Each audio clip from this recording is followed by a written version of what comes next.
Hello guys, welcome back to Movie Reviews. In this installment we're looking at The Addams Family from 1991. Directed by Barry Sonnenfeld, Sonnenberg, excuse me. Based on the original cartoon series from the 1960s, of course, and features an interesting cast actually. Let's go through them. So we've got the late Raul Julia as Gomez Addams, of course. We've got Angelica Houston as Morticia Addams. We've also got Christopher Lloyd as Uncle Fester, and also we've got Christina Ricci as Wednesday. Also, I think he's called Jimmy Workman. He plays Pugsy. I think it's Pugsy. Pugsy. I'm trying to think of the name, yeah. But you've also got like the late Elizabeth Wilson as well, playing a.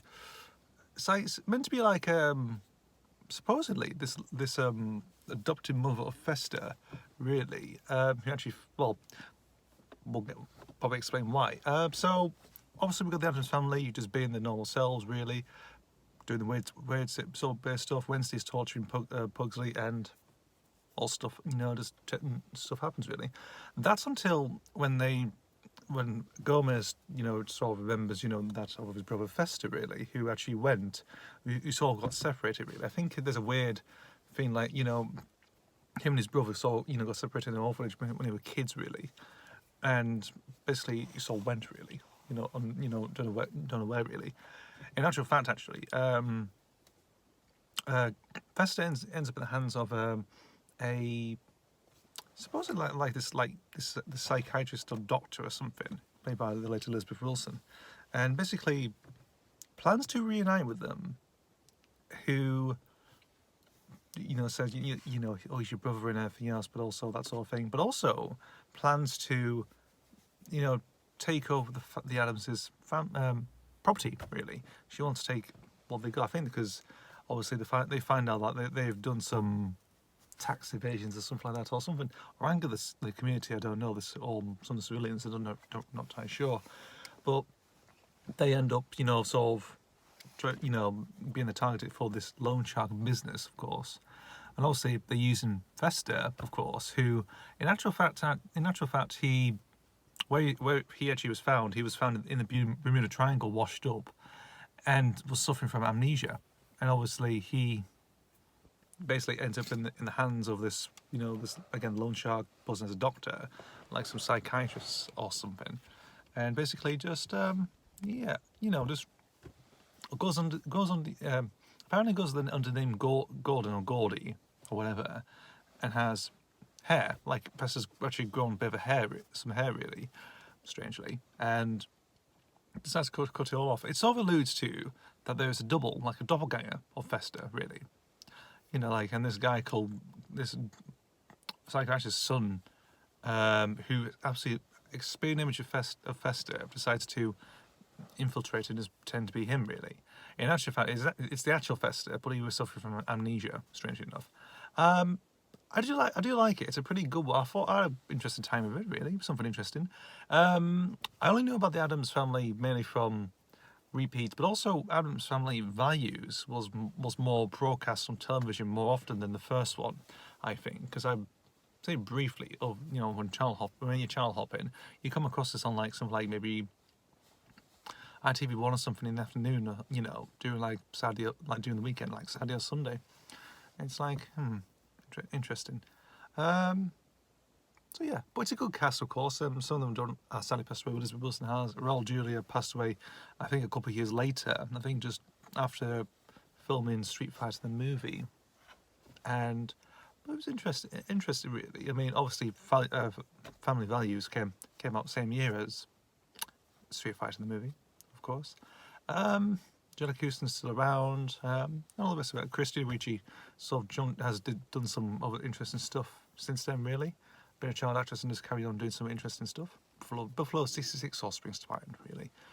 And yeah, Christopher Lloyd, Back to the Future fame.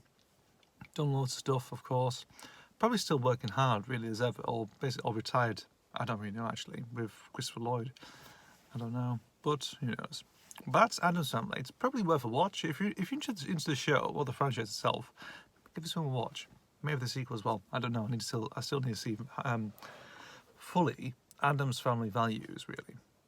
But even though that's a similar thing, really, because it's like, obviously in this one, you know, it's to do with Fester, of course.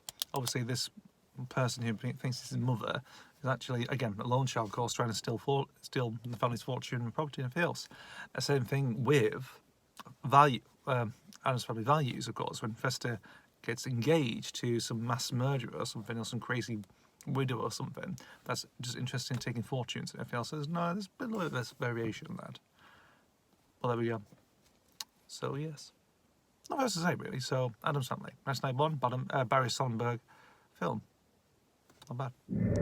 And the next film I'm going to talk about is Wild Wild West from 1999. So this is the Barry Solomon double bill, this is. So there we go, a bit of linkage here. Stars Will Smith, of course, and Kevin Kline as well, and Kenneth Branagh as well. Yeah, I'll get some more about him soon.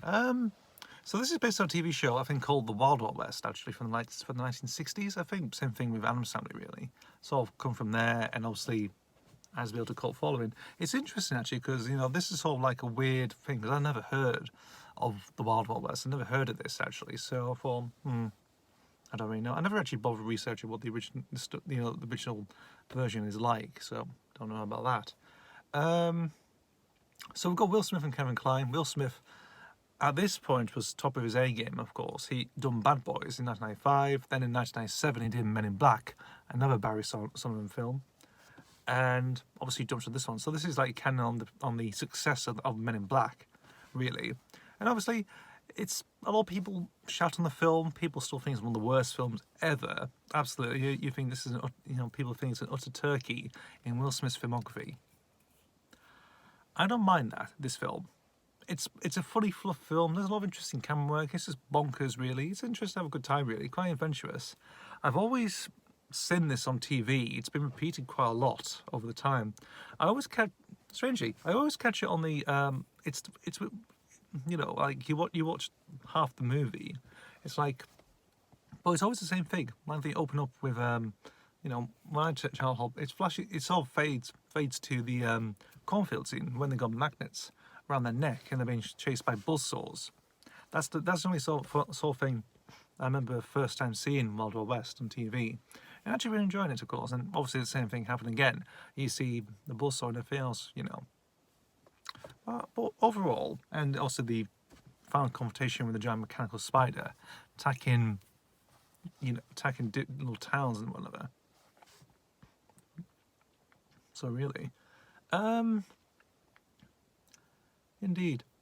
Will Smith, of course, is... Actually, I don't mind Will Smith in this, actually, because obviously he's portraying a cowboy, a black cowboy, actually, but Jim West, I think he's called. So, there we go.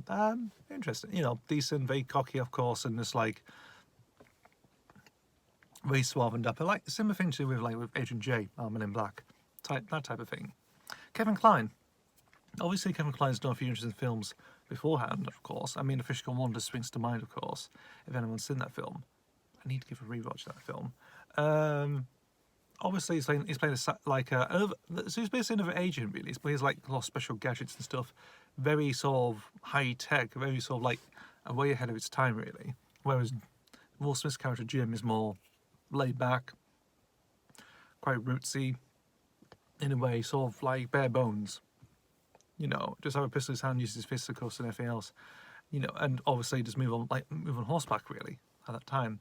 Whereas, Kevin Kline's character basically decides to use a bike and strap a little machine to it, like a little engine to it. And just goes, how many miles per hour? I don't know. Like, more than ever on a bike, on a penny farthing, really. Kenneth Branagh, let's talk about him. So he's this sort of like a mayor. He was actually a soldier, really. And, he's sort of crippled, no legs or anything. And he speaks a southern accent.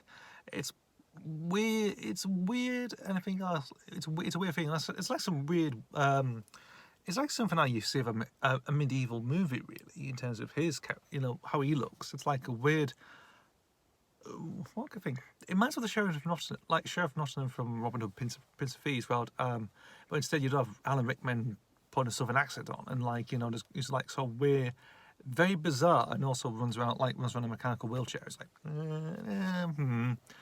But I do think it's interesting. It's an interesting character. He's sort of like down on wheels. It's just the Southern accent's just really weird. That's the thing, you know. I can't do Southern accents really, but I can do American accent in total. But it's just it's a bit strange really in that way. Who's the other guy? Who's the other one? I think it's I've got the woman's name actually. I'll probably people will probably know really and comment down below. But again, interestingly, you know, like again, sort of quite a strong female as well in some places, you know. Yeah, it's just a decent film really. I know a lot of people hate this film. I don't mind it actually. I mean, it's bonkers and interesting in a way. A lot of humour, funny humour, big set pieces of course. CGI, it's alright really, considering it's from 1999. And obviously it's to cash in on Men in Black really. Will Smith's success and, you know, reaching major heights really. I think also Will Smith tends to have a rap song as well included with these films. Men in Black is one. I think it's the first one actually. I've done that on Marvel vs. All the Same. I don't know what the song is though, because I'm not really interested with that soul music, especially with Will Smith's music really. Even though it's from like the late 90s, it's just like it's too commercial and just not really interesting really, you know. And yeah, there we go. But I do enjoy Wild Wild West for what it is, you know, just a fun romp movie. Not like a feeling like it as a Will Smith aficionado or anything like that. It's like, no, there are many worse Will Smith movies out there that are actually terrible. Some are quite terrible, really. But this one, I can give it a pass and think it's alright, really. Enough to say about this one, but I've been talking about that anyway. So, The Addams Family from 1991 and Wild Wild West from 1999. Two Barry Sullivan movies down the can.